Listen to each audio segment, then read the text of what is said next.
Y'all get to sit with me as I'm taking a minute to process.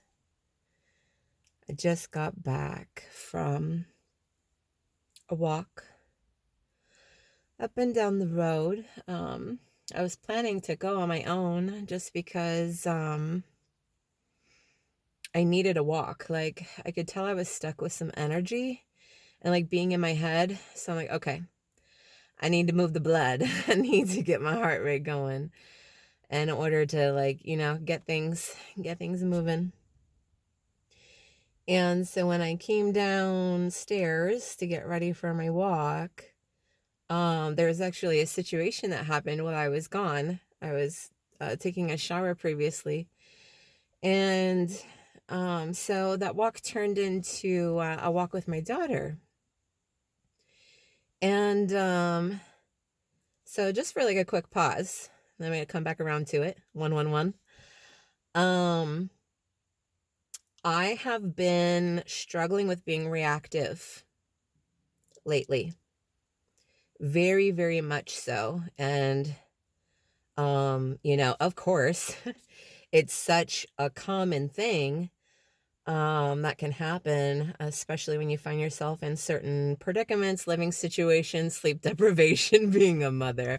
I don't have to get into much of that. Being a father, too. Yes, I do not want to leave our men out.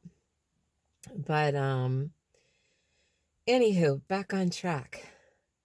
I think I said what I needed to say. Yeah, so I've been reactive. I've been reactive lately, and it's been really hard. But I'm anchoring in. I've done it before. I know I've done good, and it's hard. It's hard getting to that place within ourselves. And so we don't get there unless we do things differently, of course, right? And in order to practice that, we got to be in the water to swim. And so to give a little backstory first, before I lean into what my daughter was speaking to me about with what had happened and why she was very upset. There have been some resistance and struggles within the home. So it's one large home, but it's completely split. And our family unit is on the one side. The grandmother and her boyfriend are on the other. And things used to be on a much better note. They were quite comfortable for a while. And then things began to shift. We started having issues with the grandmother's boyfriend, with his reactivity, with his anger,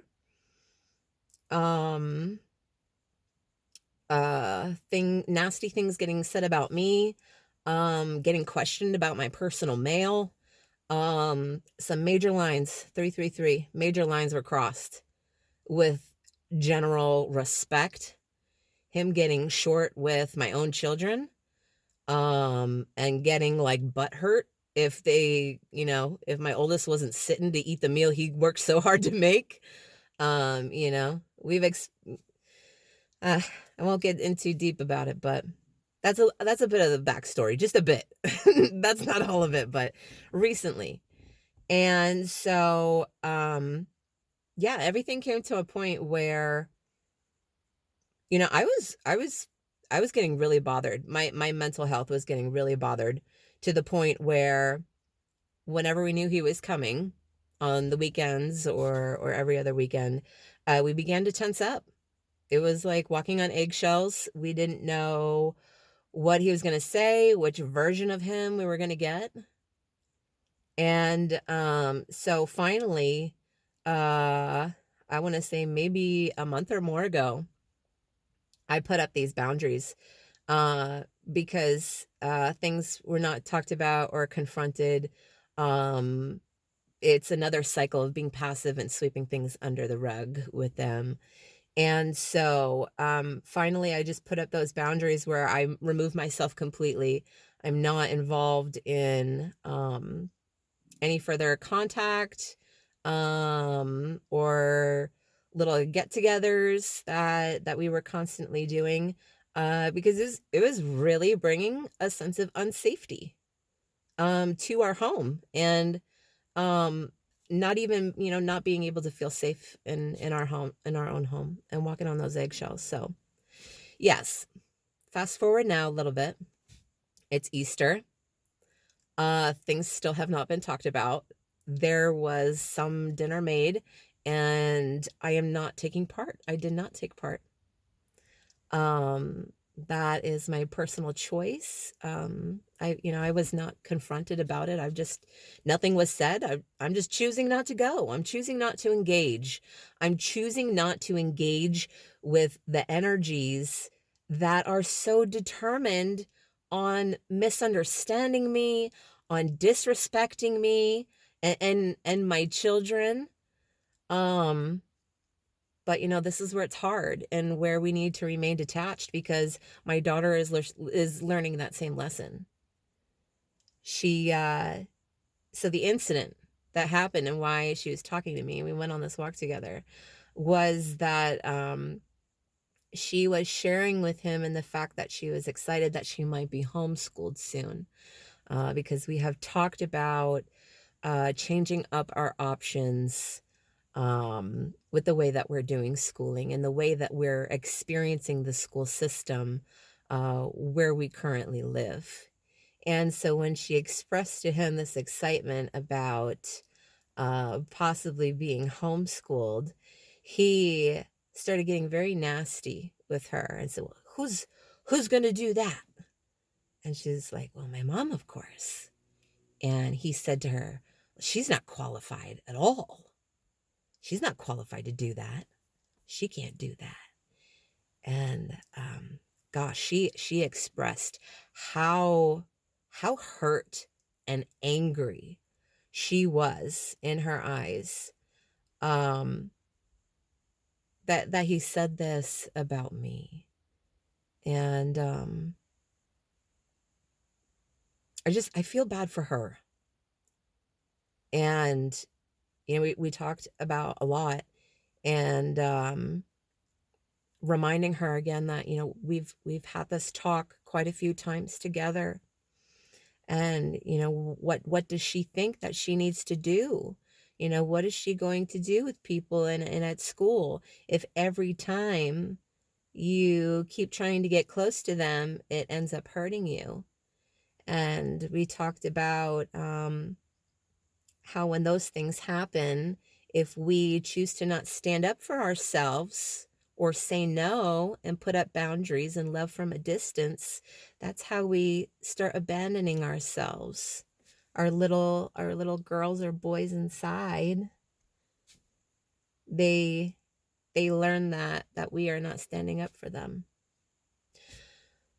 So I wanted to speak on this, though. This was something very, very different that I did before our talk, before she started talking and we began our walk, to help with the reactivity that I've experienced lately.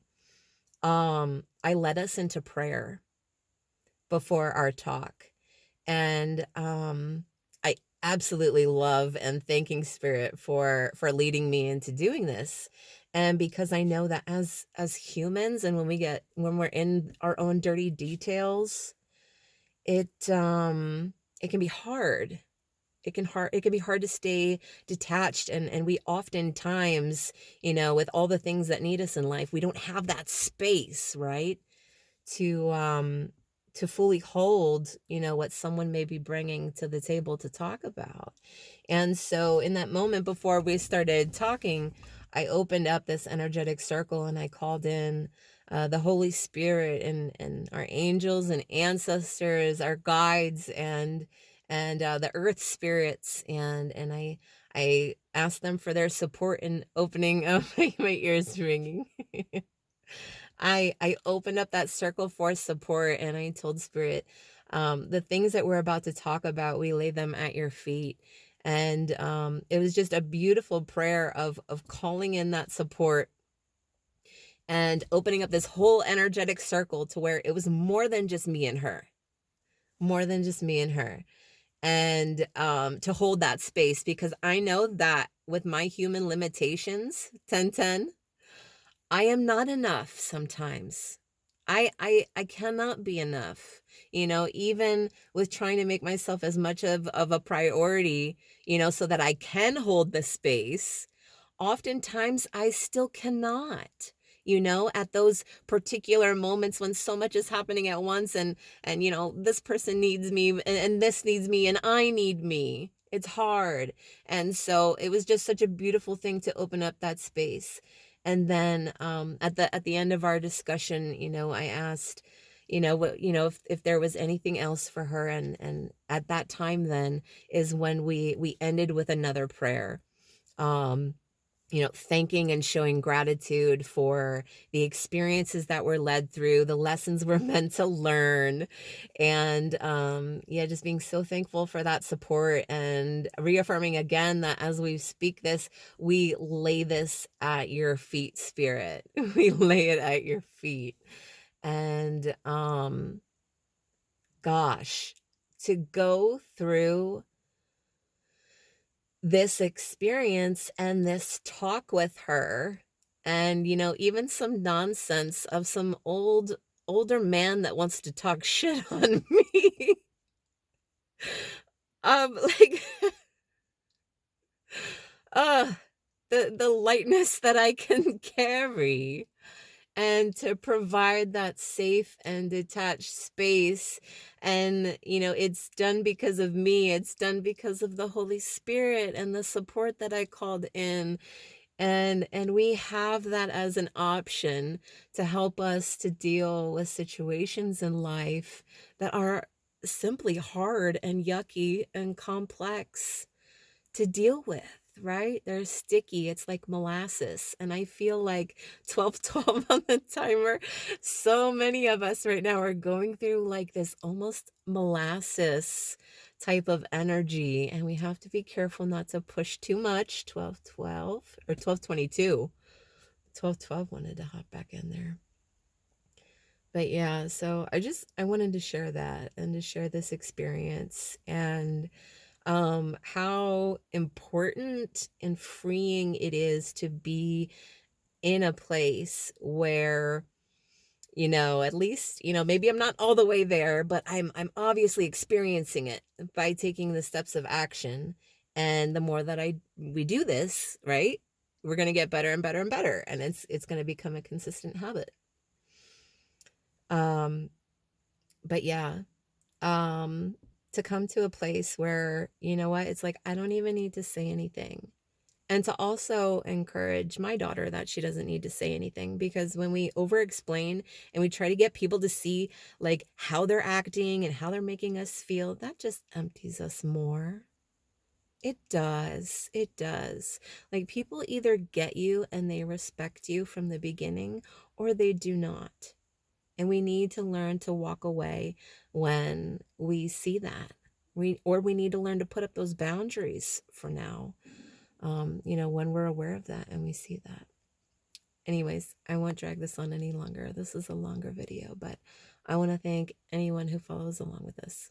I love you, and I hope you had a blessed Easter.